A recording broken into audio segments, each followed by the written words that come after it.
tersebut. Yang pertama adalah huruf A. Makhraj ketika mengucapkan huruf A berada pada tenggorokan yang terjauh. A, I, U, Ba. Perhatikan. A, I, U, Ba. Perhatikan latihan berikut ini. A, I, U, Ba.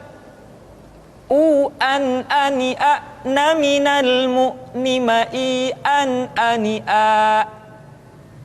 Kesalahan pada huruf A biasanya sering terjadi ketika bertemu dengan huruf Ain, sehingga antara huruf Hamzah dengan A seringkali saling mempengaruhi.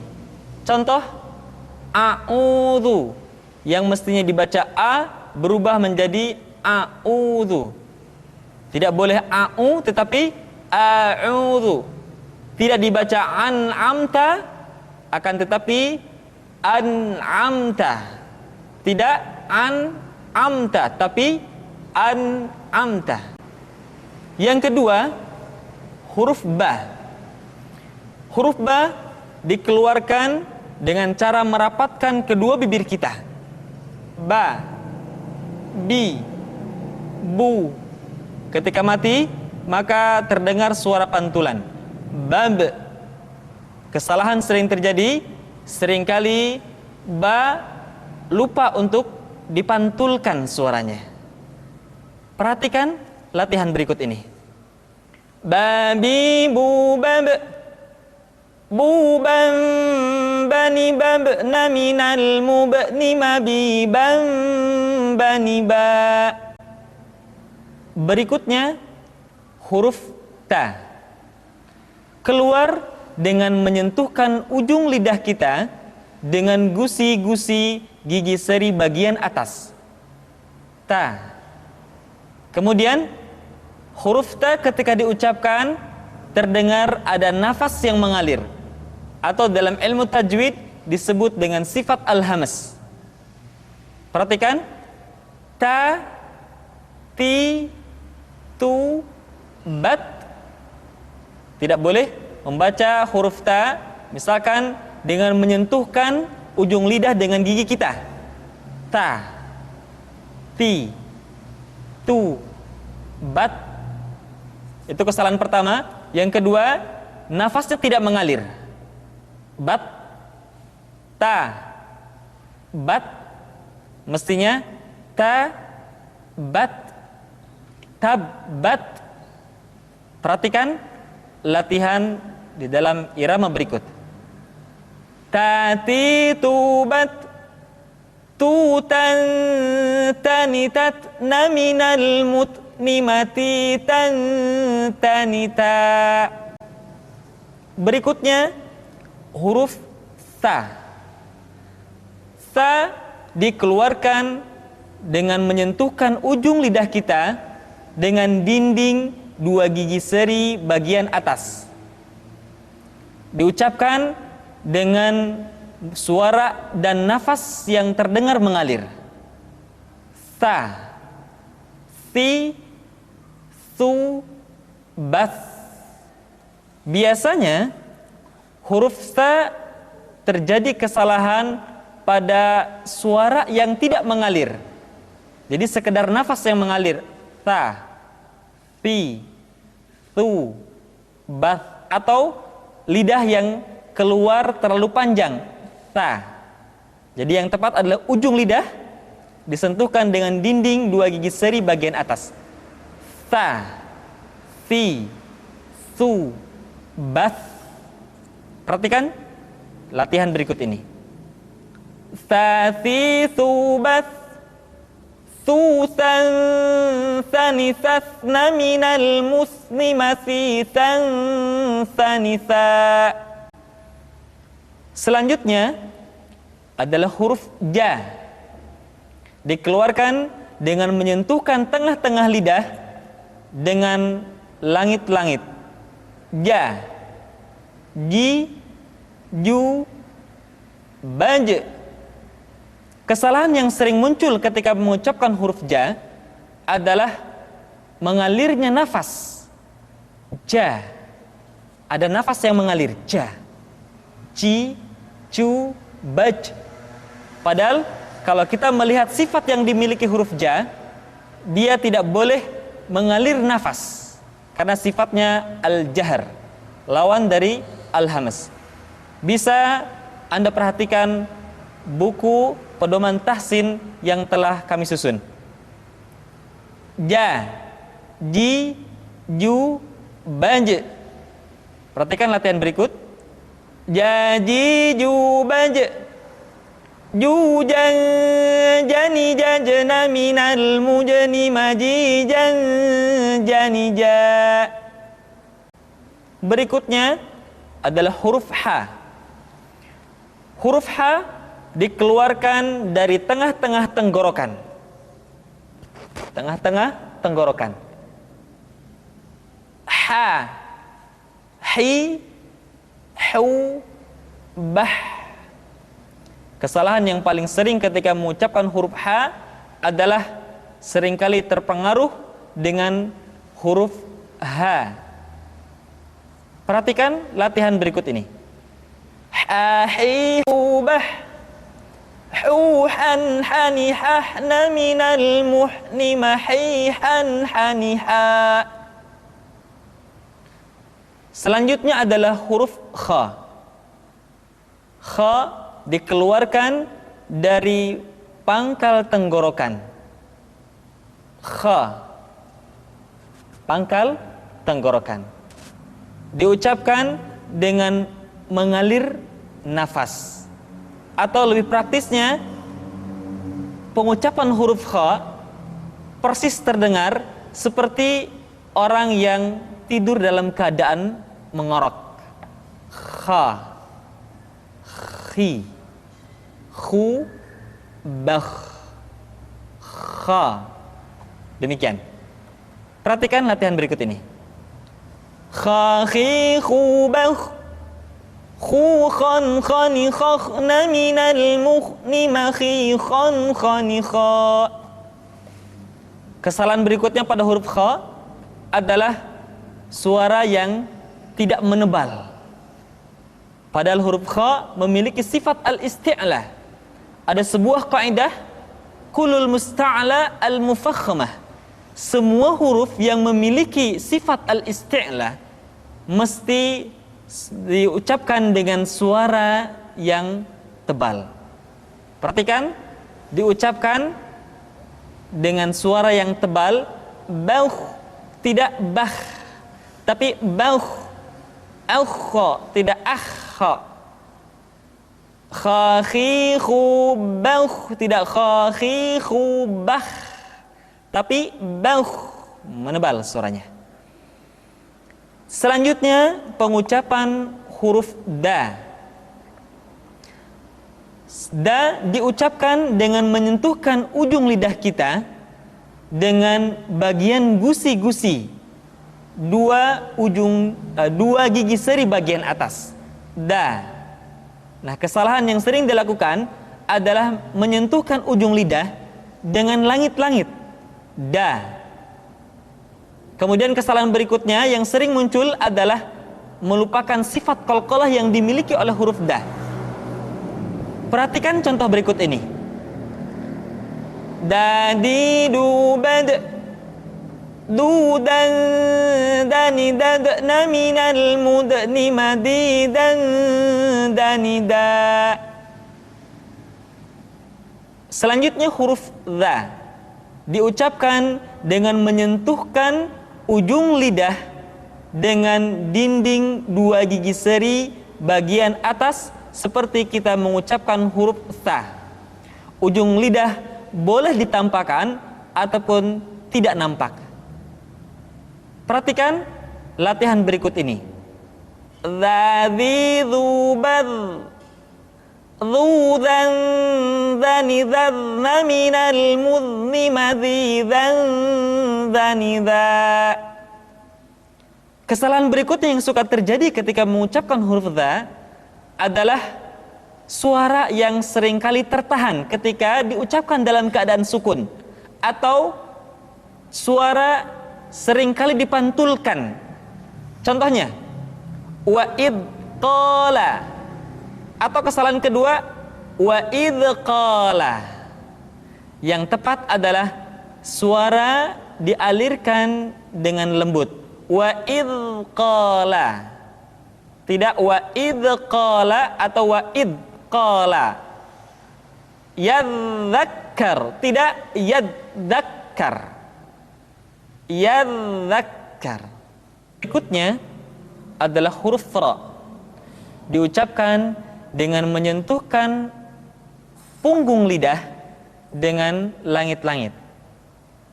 Ra, ri, ru, bar.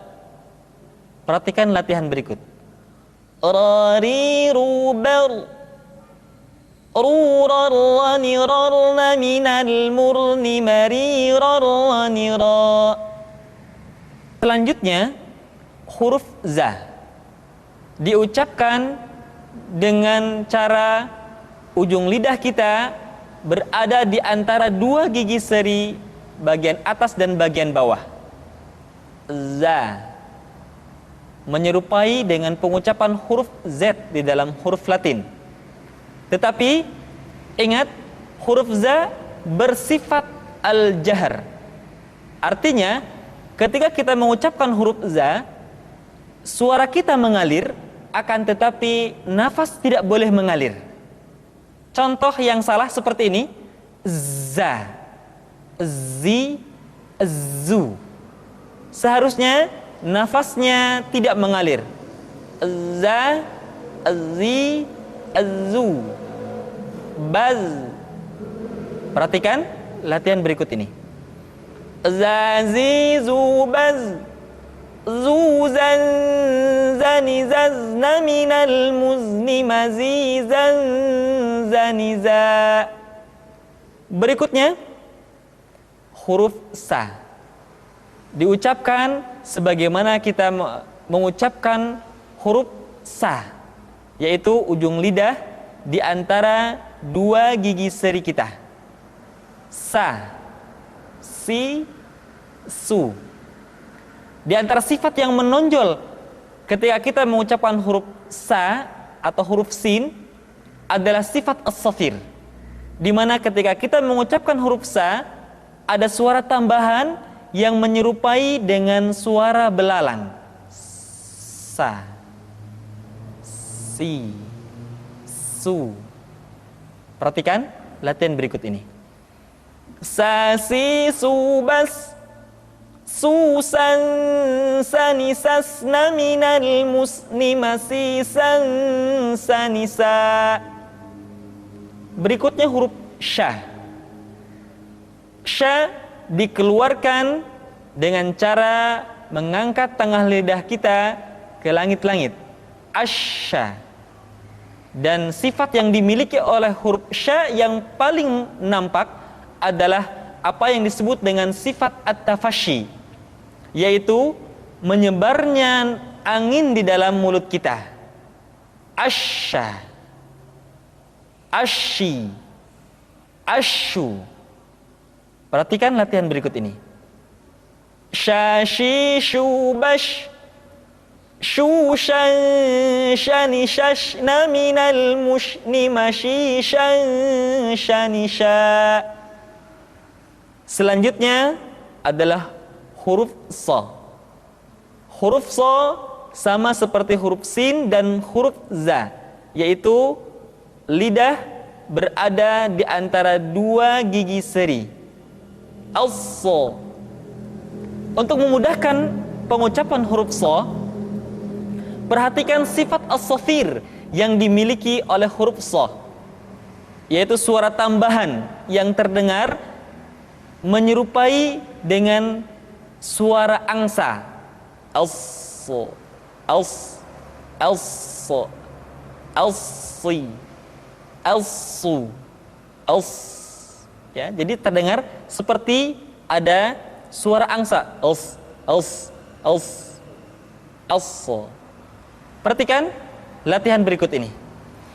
So si su bas su sani sasna minal muslima si sani sa. Dan ingat, ketika kita mengucapkan huruf fathah, maka bibir kita tidak boleh diucapkan dengan monyong atau dikumpulkan ke depan. So, satu hal yang mesti kita ingat, setiap mengucapkan huruf fathah, maka dibuka rongga mulutnya dengan sempurna. So, tidak ada huruf fathah yang diucapkan dengan cara memonyongkan dua bibir kita. So, so, termasuk huruf ra diucapkan dengan membuka rongga mulut kita. Ra tidak ro atau bo, terbuka rongga mulut kita. Selanjutnya huruf bo diucapkan dengan menyentuhkan sisi lidah kita dengan geraham-geraham atas. Boleh salah satu sisi disentuhkan dengan salah satu geraham atas kita, atau boleh juga menyentuhkan dua sisi lidah kita dengan dua geraham atas kita.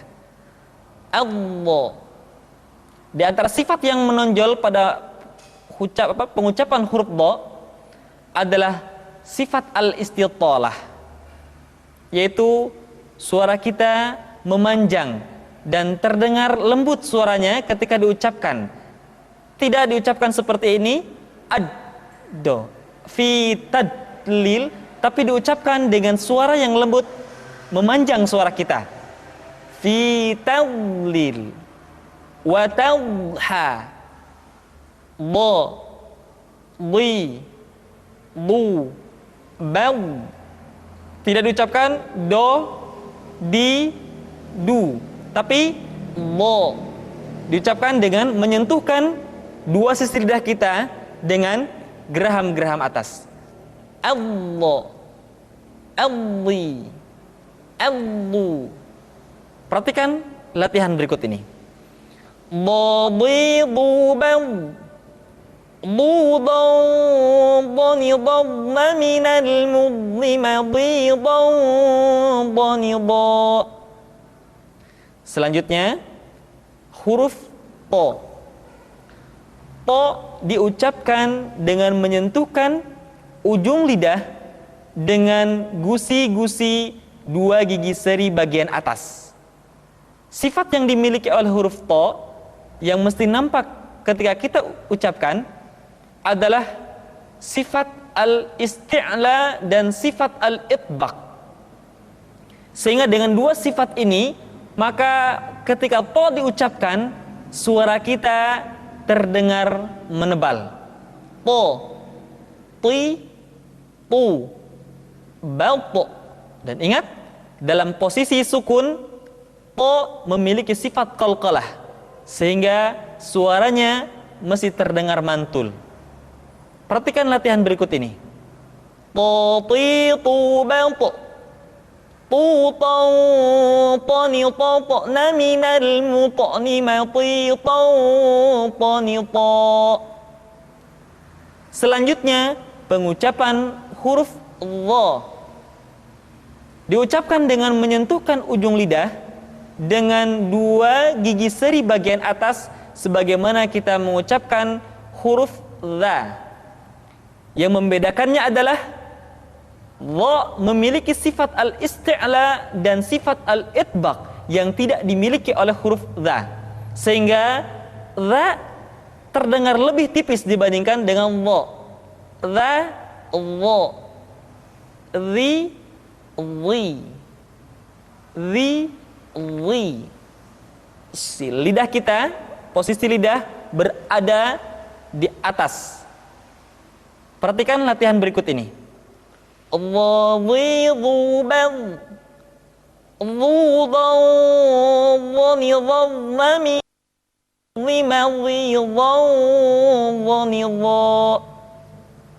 Selanjutnya pengucapan huruf a dikeluarkan dari tengah-tengah tenggorokan seperti kita mengucapkan huruf h.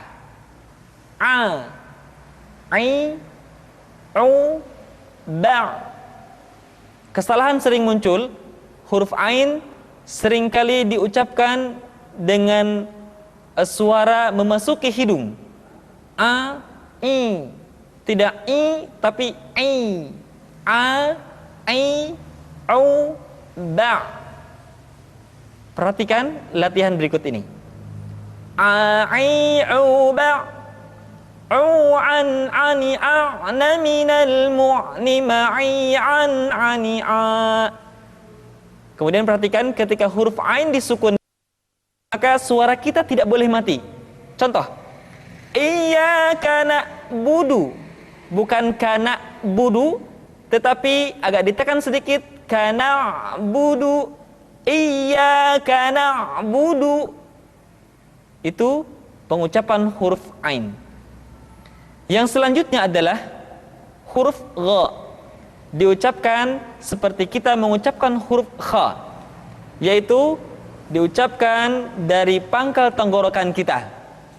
Yang membedakannya adalah kha mengalir nafas dan gha tidak mengalir nafas. Dan keduanya memiliki persamaan, yaitu memiliki sifat al-isti'la. Sehingga kedua huruf tersebut ketika diucapkan, suara kita mesti terdengar menebal. Gha, ri, ru, bal. Perhatikan posisi mulut kita ketika mengucapkan dalam keadaan fathah, tidak dimonyongkan wo, tapi terbuka. Gha, ri, ru.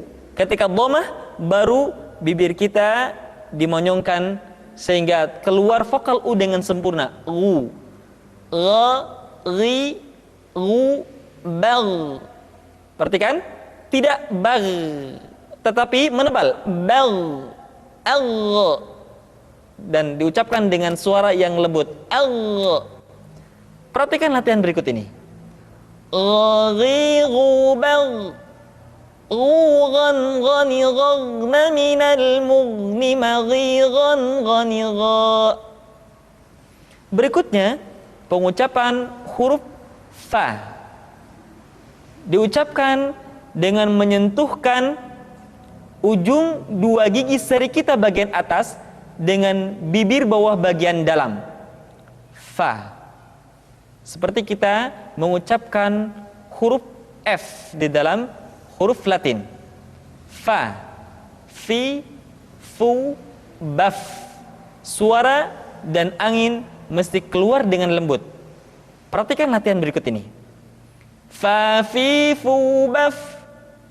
Fu, fan, fani, fafna, minal, mufni, mafi, fan, fani, fa.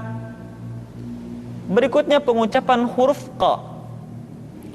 Huruf qaf diucapkan dengan cara menyentuhkan pangkal lidah kita dengan langit-langit bagian belakang. Qa, qi, qu, baq. Diucapkan dengan suara yang tebal dan dalam posisi sukun, maka terdengar pantulan suara. Baq. Perhatikan latihan berikut ini. Qa, qi, qu, baq. Qu, qaw, qani, qaqna, minal, muqni, maqi, qaw, qani, qa. Selanjutnya huruf ka.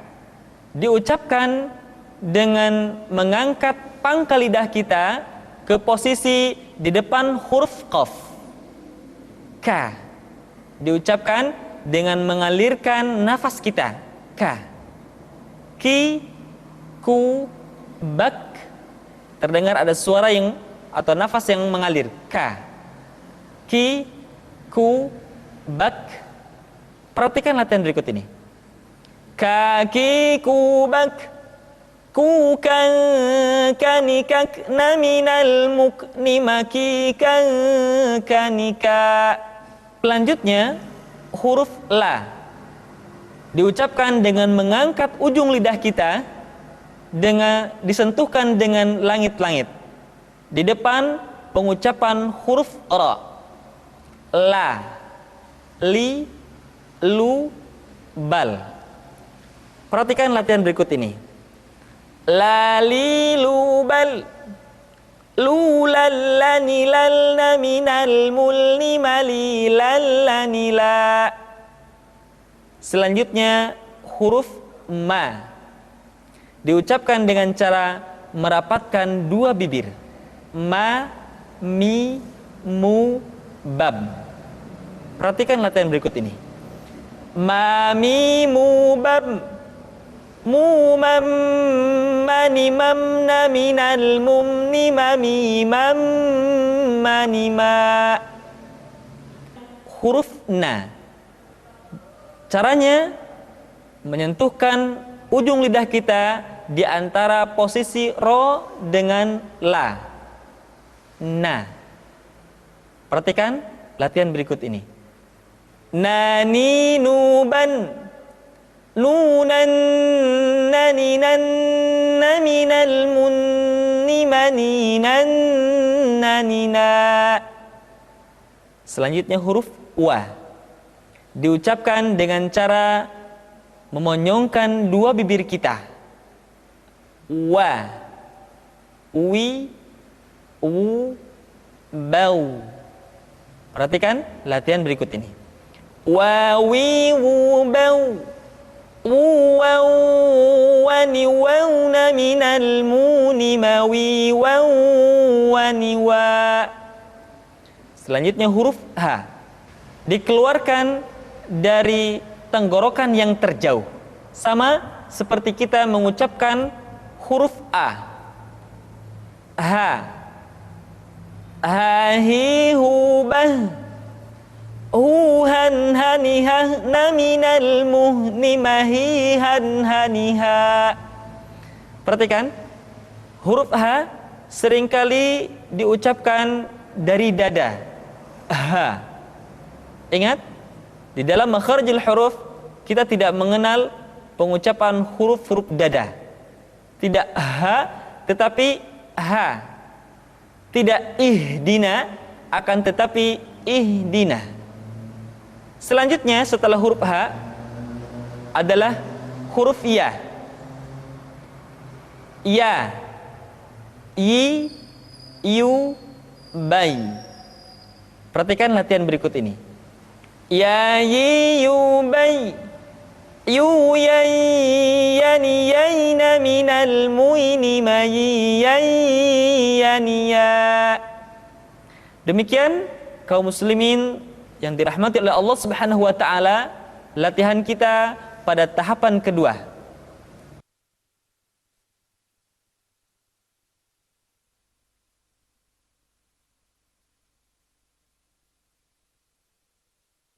Merupakan penyempurnaan dari poin-poin pada tahapan pertama. Di antaranya adalah menyempurnakan pengucapan nun mati dan tanwin. Secara hukum, nun mati dan tanwin terbagi menjadi 4, yaitu idhar, idgham, iqlab, dan ikhfa. Nun mati atau tanwin dibaca dengan idhar ketika bertemu dengan huruf a, ha, a, kha, dan ga. Caranya, nun mati atau tanwin dibaca secara jelas. Contohnya, man aman, minhum, an'amta. Satu hal yang mesti dihindari ketika membaca idhar adalah mengucapkan nun mati dengan suara yang mantul. Contohnya, an'amta, fasayunghidun, fasayunghi, dzalika liman kha, liman kha. Mestinya dzalika liman kha, man kha, tidak dibaca dengan man kha, suara yang dipantulkan. Yang berikutnya adalah idgham, di mana nun mati atau tanwin dibaca lebur dengan huruf berikutnya. Idgham terbagi 2, ada yang harus disertai dengan gunnah atau sering disebut dengan idgham bi gunnah atau idgham ma'al gunnah, dan ada idgham yang tidak disertai dengan gunnah, yaitu ketika bertemu dengan la dan ra maka nun mati tanwin tidak perlu digunakan, sementara ketika bertemu dengan 4 huruf ya, nun, mim dan waw maka nun mati atau tanwin digunakan, ditahan, tidak boleh tergesa-gesa dan dimasukkan ke hidung. Contohnya, faman ya'mal. Jadi yang pertama mesti ditahan, tidak boleh tergesa-gesa. Kemudian yang kedua, masukkan ke hidung, karena gunnah tempat keluarnya adalah al-khayshum atau rongga hidung. Jadi tidak dibaca seperti ini, faman ya'mal, faman ya'.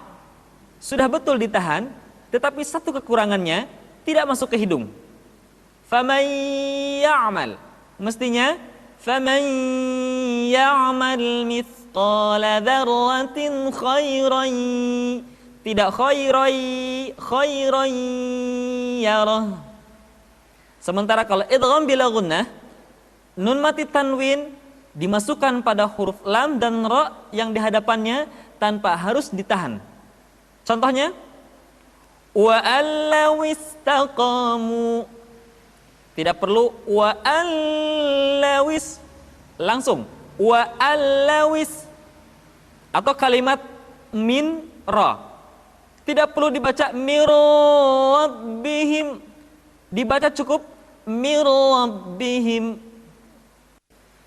Selanjutnya iqlab, yaitu nun mati atau tanwin diikuti oleh huruf ba, di mana nun mati dan tanwin dirubah menjadi huruf mim.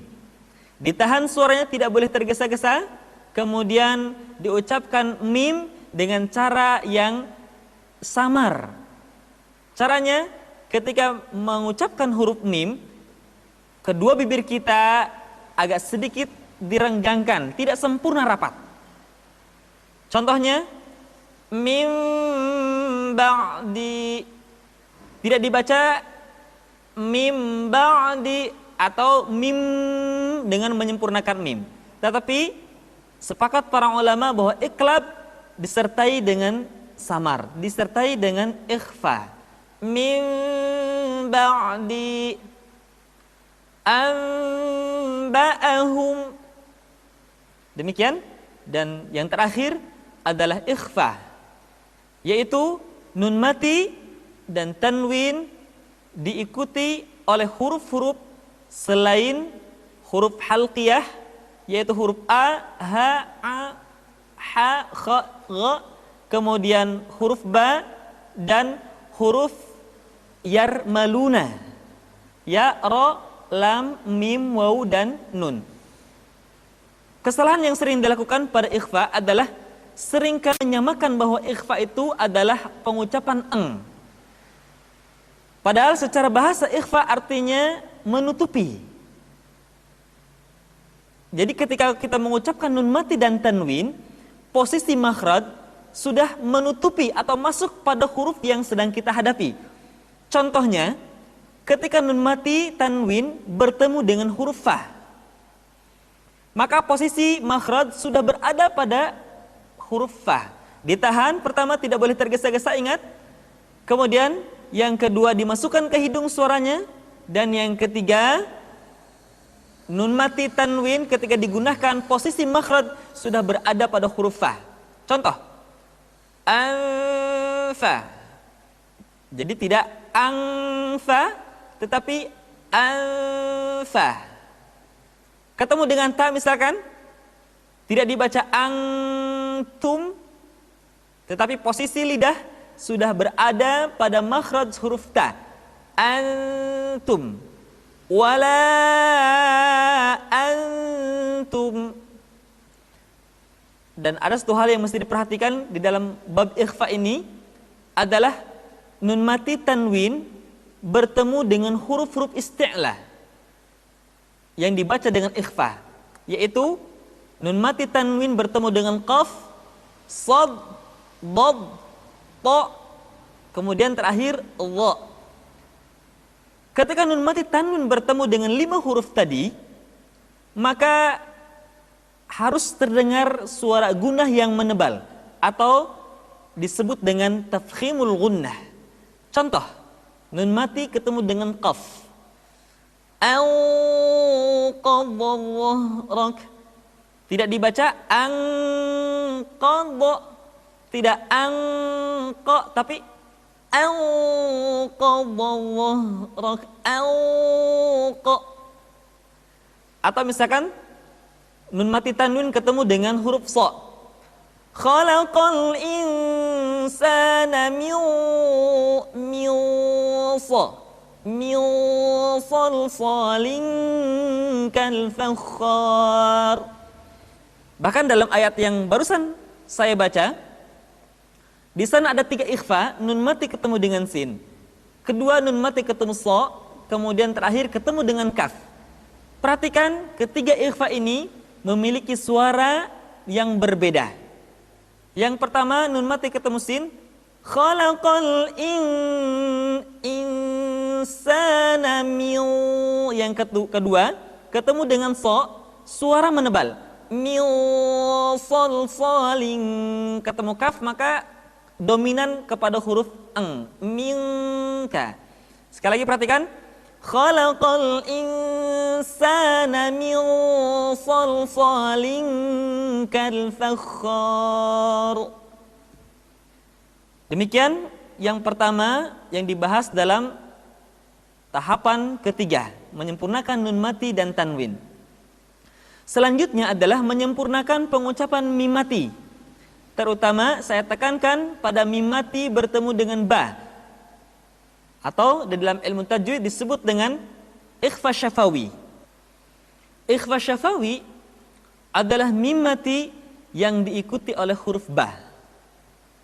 Kalau pertama, dalam tahapan pertama, satu hal yang mesti dikuasai adalah tahan suara, tidak boleh tergesa-gesa. Maka pada tahapan ini, mim mati bertemu dengan ba bukan saja mesti ditahan dan dimasukkan ke rongga hidung, akan tetapi mim mati bertemu dengan ba mesti dibaca dengan sempurna. Caranya, kita baca mim dengan suara yang samar. Caranya, kedua bibir kita direnggangkan, tidak sampai rapat secara sempurna. Contoh, tarmihim bihijarah.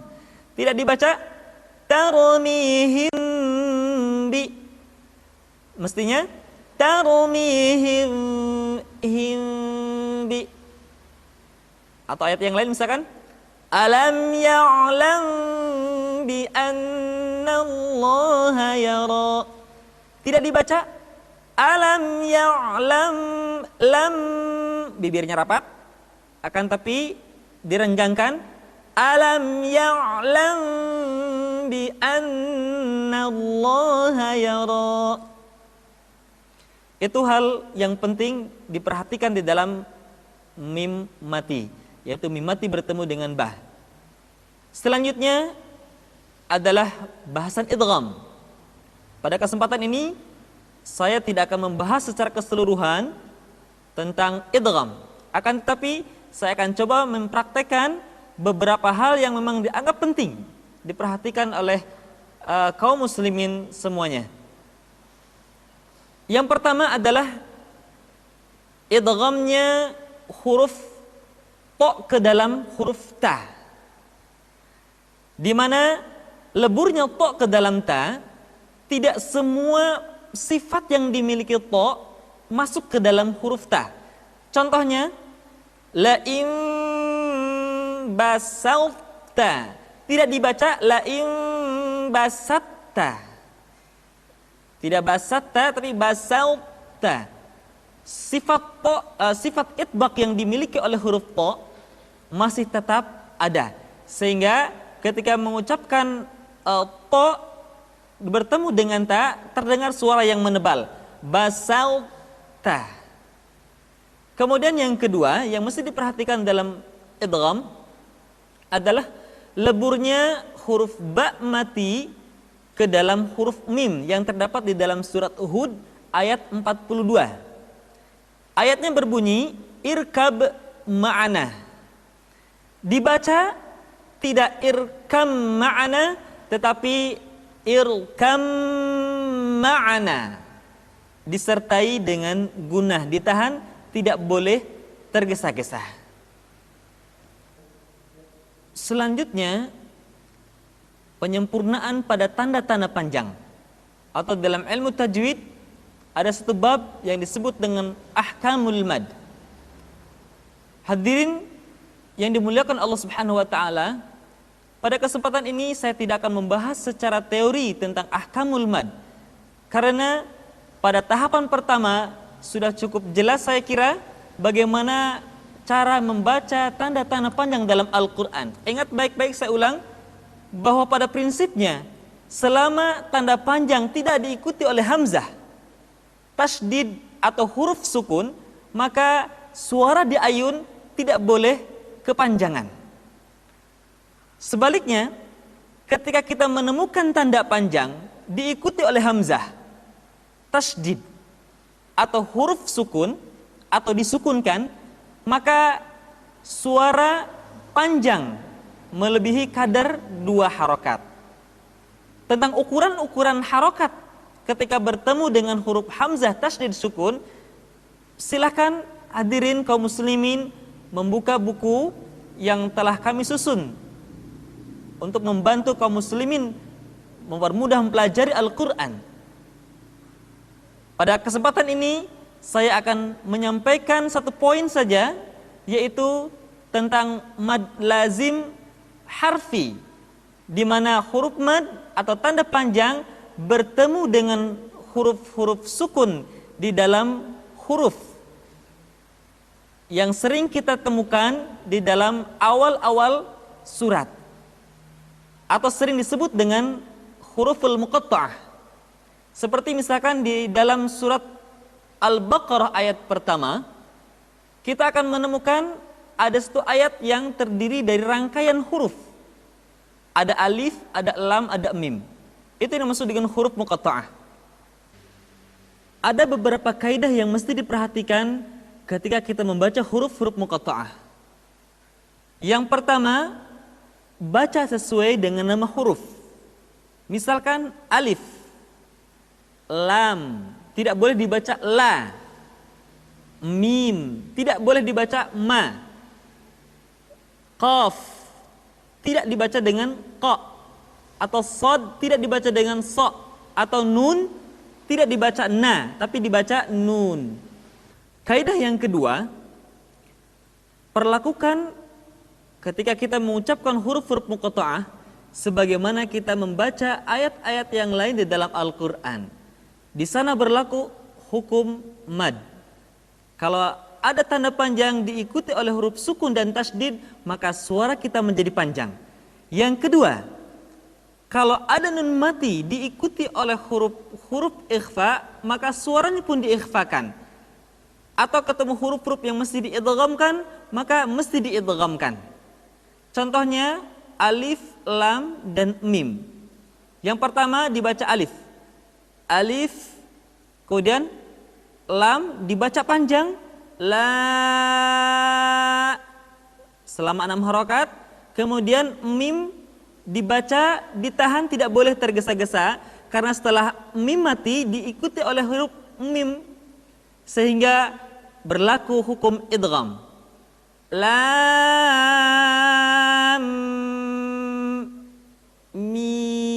mi-nya pun dibaca 6 harokat. Kenapa? Karena diakhiri oleh huruf mim yang sukun. Mim. Sehingga lengkapnya begini. Alif, lam, mim. Contoh lain misalkan ketika kita membaca surat Maryam ayat pertama. Di sana tertulis huruf kaf, ha, ya, ain, serta sod. Ingat tadi kaidah pertama, baca sesuai dengan nama huruf. Kemudian bila perlu dipanjangkan karena menemukan huruf sukun atau tasydid, panjangkan 6 harokat. Kemudian yang kedua, kalau ada nun mati bertemu dengan huruf-huruf ikhfa, diikhfakan. Perhatikan contoh berikut ini. Kaf ha ya ain sad. Kaf dibaca 6, ha karena tidak diikuti oleh huruf sukun dibaca 2 harokat. Ya demikian pula dibaca 2 harokat, dan ai karena diakhiri dengan nun mati dibaca 6 harokat. Dan nun sukun diikuti oleh sad diikhfakan, so dibaca 6 harokat karena diakhiri oleh huruf da. Dan ingat, da mati harus ada sifat qalqalah. Ya, sad. Saya ulangi sekali lagi. Kaf ha ya ain sad. Demikian penyempurnaan dari tanda-tanda panjang. Selanjutnya, hal lain yang saya merasa perlu untuk menyampaikan dalam marhalah ketiga atau tahapan ketiga ini adalah pembahasan tentang tafkhim dan tarqiq. Tafkhim artinya menebalkan suara, dan tarqiq berarti menipiskan suara. Ada beberapa hal di mana suara kita masih terdengar menebal. Yang pertama, ketika mengucapkan huruf-huruf isti'la. Kaidahnya, kullul musta'la al-mufakhamah. Setiap huruf-huruf yang memiliki sifat isti'la harus dibaca dengan tebal. Baik dalam keadaan fathah, dhammah, kasrah, ataupun dalam keadaan sukun. Contoh, kha, khi, khu, bauh, so, si, su, baus. Tidak baca bas. Atau kalau huruf kha, bah, tapi bauh, baus, bau. Tidak bad, tapi bau.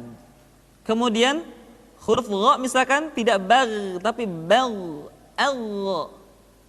Kemudian huruf qaf dan ta karena dia memiliki sifat al-qalqalah ketika dalam keadaan sukun, maka qalqalah yang terdengar ketika mengucapkan qaf dan ta terdengar menebal suaranya. Jadi tidak dibaca ak, at, tetapi alq, alq, al-falaq, al-ta'amahum, tidak at'amahum tapi al-ta'amahum. Iqra, dan seterusnya. Kemudian yang kedua, yang mesti terdengar suara kita menebal adalah nun mati ketika bertemu dengan huruf-huruf isti'la. Dan ini telah dibahas pada poin-poin sebelumnya. Yang ketiga adalah pengucapan lafaz Allah. Lafaz Allah dimanapun kapanpun, maka lam yang terdapat pada lafzul jalalah tersebut mesti ditebalkan. Allah, Rasulullah.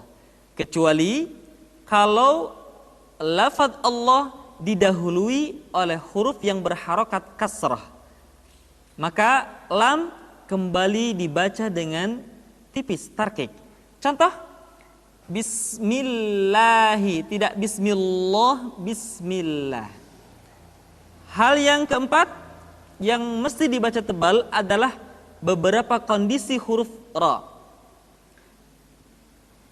Huruf ra mesti dibaca tafkhim atau dibaca dengan suara yang tebal ketika dia berharokat fathah atau berharokat dhammah. Kemudian ra sukun didahului oleh fathah.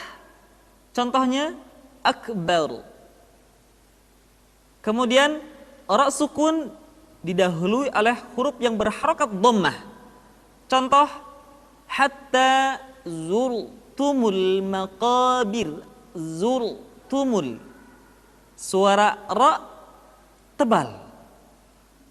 Sementara yang berikutnya ra dibaca tebal pula ketika berhadapan dengan huruf-huruf isti'la. Contohnya misalkan inna inna rabbaka labil mirsad. Tidak dibaca mirsad tapi mirsad. Kenapa? Karena setelah huruf ra diikuti oleh huruf isti'lah. Dan yang terakhir, ra sukun dipastikan dibaca dengan tafkhim manakala didahului oleh hamzah wasal. Contoh, irji'i ila rabbik. Tidak dibaca irji'i, akan tetapi irji'i ila rabbik. Demikian 4 hal yang suara kita mesti terdengar menebal ketika membaca Al-Quran. Yang berikutnya adalah huruf ra yang dibaca tipis. Ra dibaca tipis ketika dia berharakat kasrah, tajri. Atau ra sukun didahului oleh huruf yang berharakat kasrah. Maqabir, maqabir. Beda misalkan tadi dengan ra yang sukun didahului oleh fathah, akbar, atau dhammah, qubur. Kalau berharakat kasrah sebelum ra, maka dibaca tipis. Khabir, qadir. Ya.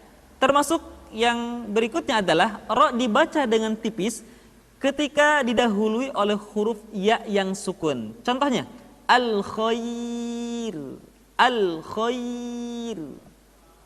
Demikian beberapa hal penting yang mesti saya sampaikan pada kesempatan ini di dalam VCD ini. Untuk selanjutnya ada beberapa hal yang mesti dipelajari yang tidak saya sampaikan di dalam kesempatan ini, tapi hadirin sekalian silahkan membuka buku yang telah kami susun.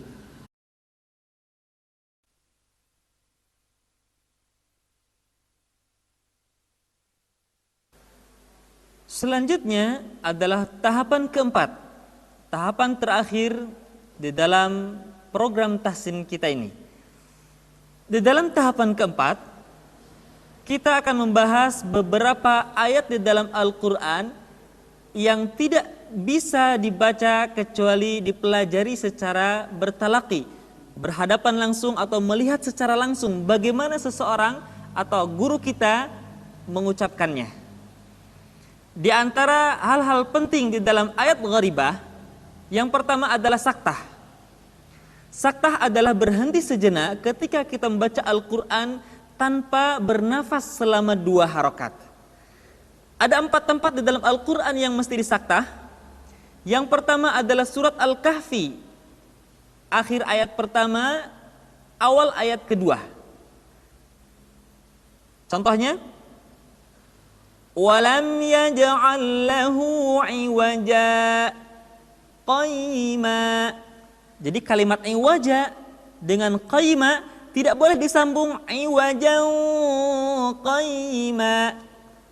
Akan tapi disaktah dulu, berhenti tapi tanpa bernafas. Walam yaj'al lahu iwaja qayyima. Itu yang pertama. Yang kedua, di dalam surat Yasin ayat 52. Di kalimat mim marqadina, berhenti tanpa bernafas selama 2 harokat kemudian disambung kembali. Perhatikan. Qalu ya wailana man ba'athana mim marqadina hadza ma wa'ada rahman. Ketiga, surat Al-Qiyamah ayat 27. Perhatikan berikut ini. Wa qila man raq. Sekali lagi, wa qila man raq. Dan terakhir adalah surat Al-Mutaffifin ayat 14. Ayat yang berbunyi, kalla bal rana ala qulubihim. Kalimat bal berhenti sejenak, tahan nafasnya selama 2 harokat, kemudian dilanjutkan kembali. Sekali lagi perhatikan. Kalla bal rana ala qulubihim. Itu yang pertama. Dan yang kedua adalah imalah terdapat di dalam surat Hud ayat 41. Ayatnya berbunyi, wa qala rukabu fiha bismillahi majraha. Dibaca imalah, dimiringkan. Jadi huruf ra yang berharokat fathah dibaca miring ke kasrah, sehingga bunyinya bukan majraha tetapi majreha. Majreha. Sekali lagi perhatikan. Wa qala rukabu fiha bismillahi majreha wa mursaha. Perhatikan sekali lagi.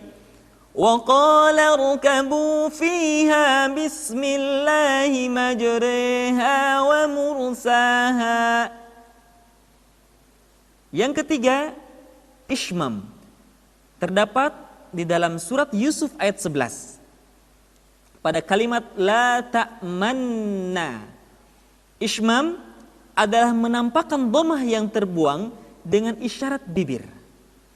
Perhatikan contoh berikut ini. Qalu ya abana ma laka la ta'manna. Perhatikan sekali lagi. Qalu ya abana ma laka la ta'manna. Qalu ya abana ma laka la ta'manna. Jadi ketika kita membaca kalimat la ta'manna, kalimat manna, ketika kita menggunakan nun, maka dimonyongkan bibir kita. Selama kita menggunakan nun, maka bibir kita dimonyongkan. Perhatikan sekali lagi. Malaka la ta'manna. Perhatikan sekali lagi caranya. La ta'manna. Selanjutnya, pengucapan tashil terdapat di dalam surat Fussilat ayat 44. Tashil adalah pengucapan hamzah yang kedua di antara sifat hamzah dengan alif. Perhatikan contoh ayat berikut ini. Walau ja'alnahu Qur'anan a'jamiyyan laqalu laula fussilat ayatuhu a'jamiyyun wa 'arabi. Perhatikan kalimat a'jami. Di dalam cetakan Indonesia tertulis a'jamiyun. Sementara dalam cetakan Timur Tengah, Al-Quran cetakan Timur Tengah, ditulis a'jamiyun dengan hamzah kedua dikasih bulatan hitam.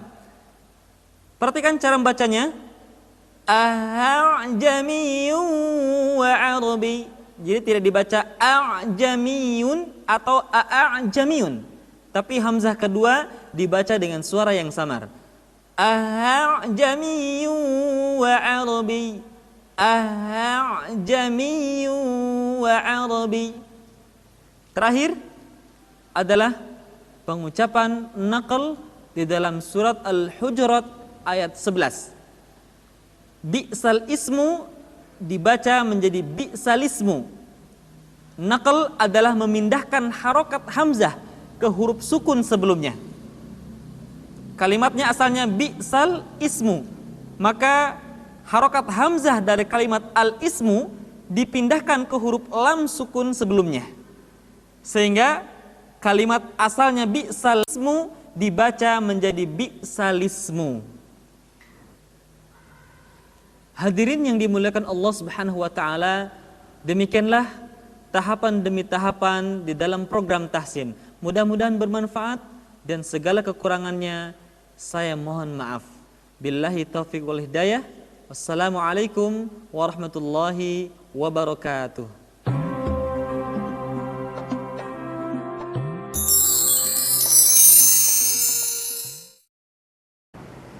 Yang kedua, huruf ba. Huruf ba dikeluarkan dengan cara merapatkan kedua bibir kita. Ba, bi, bu.